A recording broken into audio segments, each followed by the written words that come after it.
Definitely फ़ायदा पड़ेगा। हाँ, बजट के समय हमने देखा था कि मिडिल क्लास को बहुत राहत मिल गई थी। जैसे 12 लाख तक की जो अर्निंग वाले लोग थे, तो एक काफ़ी बड़ा फ़ायदा मिडिल क्लास में पहुंचा था।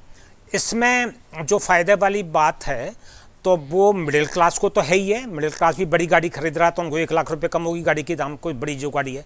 ऐसे ही जो हम बड़े बड़े आइटम खरीदते हैं, लेकिन यहाँ पे जो रोज़मर्रा के जो आइटम्स होते हैं, खाने पीने की बहुत सारी चीज़ें, जो उन पर 12% लगा रखा था आपने, क्या लगा रखा था, तो अब वो 5% आ गए या नहीं आए, तो डेफिनेटली तो वो थोड़ा फ़ायदा एक्चुअली एक लोअर मिडिल क्लास पे या जो गरीब जनता है वहाँ तक पहुँचेगा।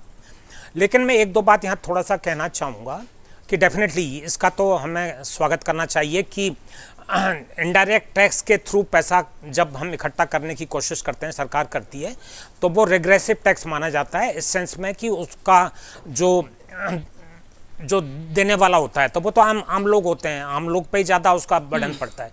तो रादर देन डायरेक्ट टैक्सेज पे आप रिलायंस कम करके इनडायरेक्ट पे कर रहे थे।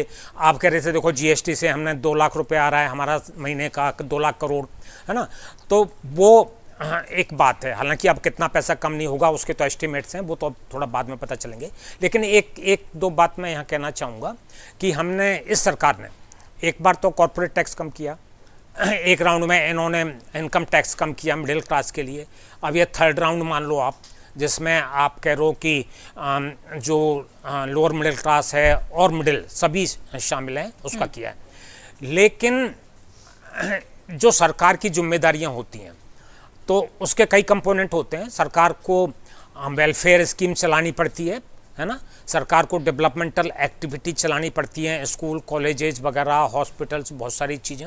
और सरकार का एक रोल है जो हम पहले प्लानिंग के मतलब टाइम पे तो होता था कि इन्वेस्टमेंट करके पब्लिक सेक्टर में करें, तो सरकार के पास पैसा भी होना चाहिए। तो ऐसा नहीं है कि आप कह रहे हो कोई यहाँ टैक्स कम कर दिया, यहाँ कर दिया, यहाँ कर दिया, पर भाई कहीं टैक्स बढ़ाओ भी तो सही। अदरवाइज तो क्या होगा, स्टेट गवर्नमेंट के पास तो पैसा ही नहीं है।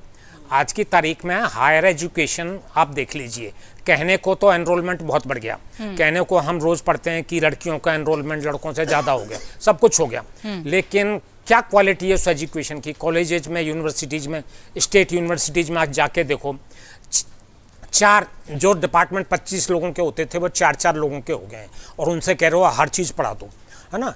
तो पैसा नहीं है बिल्कुल। तो भाई कहीं तो पैसा लाओ आप अब क्या तरीके पैसे लाने के, या तो अब पैसा तो अमीर लोगों से ही आएगा, भाई वेल्थ टैक्स लगाओ या कुछ करो, या आप थोड़े स्लैब ऊपर बढ़ाओ।